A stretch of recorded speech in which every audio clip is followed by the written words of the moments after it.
안녕하십니까. TSM 수학학원 원장 최진규입니다. 지금 이제 방학 시작하면 10to10을 시작하게 됩니다. 이거에 대해서 학부모님들께서 많은 문의를 주셔가지고 제가 오늘 정리해서 알려드리고자 이렇게 영상을 지금 제작하고 있습니다. 자, 먼저 10to10이란 것은 월요일부터 토요일까지 해서 10시까지 학원에 오게 됩니다. 그래서 월요일부터 금요일까지 10시까지 또 공부를 하게 되고 토요일날은 조금 가족들과 저녁 시간을 위해서 좀 일찍 하원시키게 됩니다. 자, 그럼 그때 중간에 학원이 있거나 그러면 어떡하나요? 이런 말씀 많이 하시는데요. 갔다 편하게 오시면 됩니다. 예전에 지금 어떤 학생 같은 경우는 11시에, 오전 11시에 학원이 있었는데 10시에 등원을 해서 1시간 공부하고 또 다른 학원 갔다가 다시 오게까지 좀 했어요. 여기서 한 명씩 그 사정을 다 봐주다 보면 또 이게 별개의 사유로 인해서 그 이탈하는 인원이 많아가지고 그 부분은 조금 양해 부탁드릴게요. 자, 그럼 아침 10시에 와서 무엇을 하느냐라고 한다면 제일 처음에 계획표를 세우게 됩니다. 계획표란 거는 이제 공부 하루 종일 아침 10시부터 저녁 10시까지 했을 때 어떤 걸 공부할지를 고민하는 것이고 수학지에 다 했으면 딴 거 해도 됩니다. 그리고 나서 기본적으로 조금 이제 시간과 여기 보시면 지금 시간 나와 있고 그 다음에 공부하는 거 여기 문제 번호 같은 거 이렇게 있죠. 수학 숙제 다 했으면 아까 말씀드린 것처럼 딴 거 해도 돼요. 지금 영어 같은 것도 있고 다른 과목들도 있고요. 아침 10시에 오게 되면 본인이 오늘 뭘 공부하고 그 시간을 정확하게 맞춰가지고 어떻게 공부할지에 대해서 좀 고민하게 됩니다. 그리고 나서 저녁 시간이 되면 이 오른쪽에 실제 숙제 완성도를 적고 본인이 공부를 예를 들어 영어 단어 50개 외우려고 그러는데 뭐 20개, 30개밖에 못 외웠다. 그렇게 되면 밑에 쪽에서 그날의 반성을 적게 됩니다.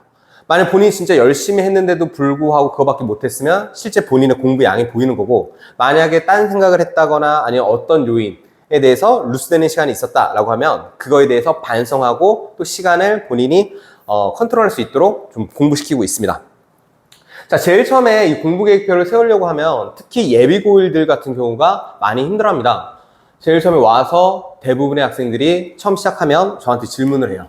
선생님 뭘 해야 될지 모르겠고 지금까지 계획을 세워본 적이 없어서 어떻게 해야 될지 시간을 어떻게 분배해야 될지 모르겠어요. 거기서부터 계획해서 하는 공부의 시작이라고 저는 생각합니다. 해가지고 제일 처음에 그러면 가까운 학원이 언제 몇 시에 있고 그럼 그 숙제는 다 했니? 부터 시작해서 본인이 오늘 뭘 공부해야 되고 순차적으로 어떤 것부터 먼저 처리해야 되는지 연습시키는 거 그게 저는 공부 계획의 시작이라고 생각합니다. 자, 그러다 보면 처음 하는 친구들은 3-4시간 정도 있다가 보면은 굉장히 이제 멍 때리는 경우가 많아요. 왜 그러냐면 실제로 본인이 공부한 양을 만들고 그리고 시간을 딱 정해놨다고 했을 때 그거에 대해서 완벽히 수행을 못하거나 아니면 오히려 겁먹어서 공부량은 적게 하고 시간은 많이 잡아서 일찍 끝내는 경우가 있습니다. 다시 말하면 본인의 실제 공부량을 모르기 때문에 내가 1시간에 영어 단어를 몇 개 외울 수 있는지 내가 문제를 얼만큼 풀 수 있는지에 대해서 실제 계획을 세워서 해본 적이 없기 때문에 그 부분을 많이 어려워합니다. 그것 또한 하나의 그 연습이라고 저는 보고 있고요. 자, 그래서 지금 여기서 하나하나 이렇게 계속 가다 보면은 자, 그 다음 거 한번 보여드리려고 할게요. 어떻게 됩니까? 계획표를 적은 다음에는 기본적으로 이제 저한테 전송하게 됩니다. 그리고 이제 어머니들한테도 하나씩 전송하도록 하고 있고요. 그래서 지금 이 문자를 본다면 제가 이제 그 단체 문자를 이제 보내드리는 건데요. 지금 보시면 이제 부원장님 강의실에서 아침부터 나와서 열심히 하고 있고 이렇게 하고 있습니다. 그래서 어머니께 톡이나 문자로 이 계획표를 보내고 또 저한테도 보내게 되는데 저는 이제 바로 확인하다 보니까 이게 제대로 이제 계획표를 썼는지 그리고 저한테 보낸지 확인이 가능한데 이제 어머니들한테 보낸지 확인이 좀 안 될 경우가 있죠. 그럼 이제 한 번씩 제가 이렇게 보내드리고 또 아이들 열심히 하고 있습니다. 그리고 세심히 살피고 있습니다. 이런 모습 지금 보여드리는 거고요. 두 번째로 10to10 같은 경우는 독서실에서 하진 않습니다. 어디서 하냐면 메인 강의실 그 다음 바로 옆에 있는 부원장님 강의실에서 진행하고 있습니다. 여기 보시면 지금 유리로 돼 있어서 이 밖에서 제가 지금 촬영한 거고요. 제가 왔다 갔다 하면서 관리하고 있기 때문에 또 수학 문제는 제가 직접 질문도 받고요. 그래서 이거 관리가 제대로 되는 거 맞나? 아침부터 그냥 힘든 거 아닌가? 제가 최대한 그 부분에 대해서는 관리하고 있으니까 조금만 믿고 기다려주시면 될 것 같고요. 10to10을 왜 해요? 라는 질문을 제가 또 학생들 그리고 어머니들께 제일 많이 받아요.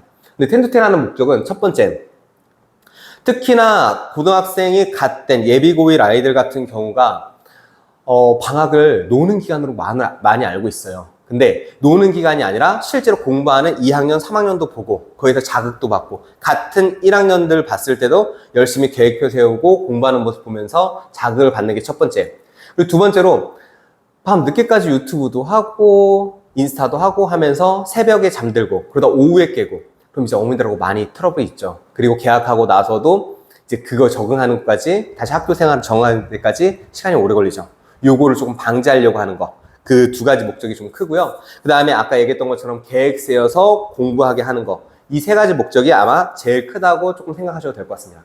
자, 그 다음 것도 한번 보여드린다면 한 번씩 기습적으로 어머니들께 보내드려요. 해가지고 실제로 공부할 수 있도록 이렇게 이런 목적이다 라고 처음에 한번 보내드리고 그 다음에 여기 보시면은 기습 점검하려고 하고 있습니다. 아이들 와서 열심히 공부하고 있어요. 그런데 혹시 아이들이 저한테는 톡을 보냈는데 어머니들한테 안 보냈으면 저한테 연락 주세요. 그러면 이제 당연히 아이들도 한 번씩 보내죠. 예, 그래서 그 부분을 이해하는 거고 또 해서 이런 식으로 지금 여기가 저희 메인 강의실 그 다음에 여기가 부원장님 강의실 해서 제가 수시로 확인하고 있고 이 시간 아깝지 않도록 지금 하고 있기 때문에 그 부분은 조금 믿어주셨으면 좋겠습니다. 그리고 10to10에 대한 참가비는 한 달에 3만 원으로 지금 하고 있습니다. 근데 이 3만 원 같은 경우가 어떻게 보면 뭐 큰 돈일 수도 있고 작은 돈일 수도 있고 근데 이거 갖다가 제가 돈 벌려고 하는 용도가 아니라 원래 제일 처음은 참가비라고 해서 한 번도 결석을 안 하고 지각도 안 한 학생한테는 그거에 상응하는 기프티콘을 보내주고 있었어요. 근데 어쩌다 한번 지각하거나 결석을 해가지고 이 친구 그 몇몇 학생들이 아예 의욕을 잃는 경우가 있어가지고 이거 같은 경우는 제가 요 겨울 같은 경우도 10to10이 끝난 다음에 명륜시설에 가서 같이 고기 굽고 밥 사주고 했습니다. 제가 남는 거 없고요. 한 명당 1,000원이라고 이제 3만 원이면 한 달에 하루에 1,000원인데 사실 전기세도 안 나와요. 네, 그래서 돈 욕심이 있어서 하는 게 아니라 아이들 공부시키려고 하는 거. 해서 10시까지 아이들 부르고 계획표 세우고 당연히 그거에 대한 코칭 그리고 인강 보거나 이렇게 해서 그 계획표에 짜고 저한테 얘기하고 이런 경우가 아니라면 핸드폰은 기본적으로 반납하게 돼 있고요. 쉬는 시간에는 당연히 조금씩은 하게 하고 있습니다. 근데 혹시 문의사항 있으시면 저한테 편하게 연락 주시고요. 그리고 참가를 희망하시는 분은 이제 어머니께서 아이와 좀 상의해 보시고 제가 몇몇 학생들은 좀 강제적으로 조금 권유하긴 하는데 그 부분은 조금 양해 부탁드리겠습니다. 자, 여기서 설명 마치도록 하겠습니다. 감사합니다.